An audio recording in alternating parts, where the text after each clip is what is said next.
మొత్తానికి ఒక మంచి శుభశకనంతో అయితే మనం వేడుకను ప్రారంభించాము. సో వేడుకని ముందుకి నడిపించే ముందు కొత్త కురాని కదా, నాకు కొంచెము కొన్ని విషయాలు తెలీదు.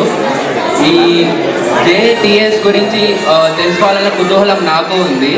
సో ఎవరు చెప్తారంటారు భయ్యా?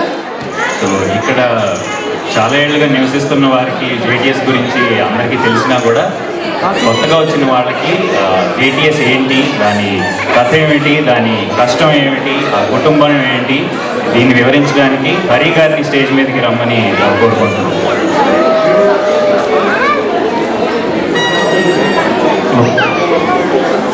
హలో, అందరికీ శుభోదయం.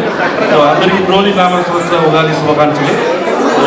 మన జేటీఎస్ అనేది వచ్చి 25 సంవత్సరాల ముందు కొన్ని తెలుగు ఫ్యామిలీస్ అందరూ కలిసి ఇలా మనం తెలుగు పండుగలకి జపాన్లో కూడా చేసుకోవచ్చు. 30 మందితో మొదలుపెట్టిన ప్రోగ్రాం ఇప్పుడు దాదాపు 500 మంది వరకు పార్టిసిపేట్ పెద్దది అయింది. సో మ్యాక్సిమం మనం జపాన్ తెలుగు సమాఖ్య మెయిన్ అబ్జెక్టివ్ ఏంటంటే, సో మన ఊరి నుంచి బయట ఉన్నా కూడా మన పిల్లలకు కూడా మనం సంవత్సరాలు అన్ని నేర్పించడం అనేది మన main concept. So every year మనం ఈ ఉగాది, బతుకమ్మ అండ్ వనభోజనాలు కూడా ఎవ్రీ ఇయర్ దాదాపు ఆల్మోస్ట్ 300 to 400 చేస్తున్నాము. సో ఈరోజు కూడా అందరూ సెలబ్రేట్ చేసుకోవాలని కోరుకుని సెలవు తీసుకుంటున్నాను.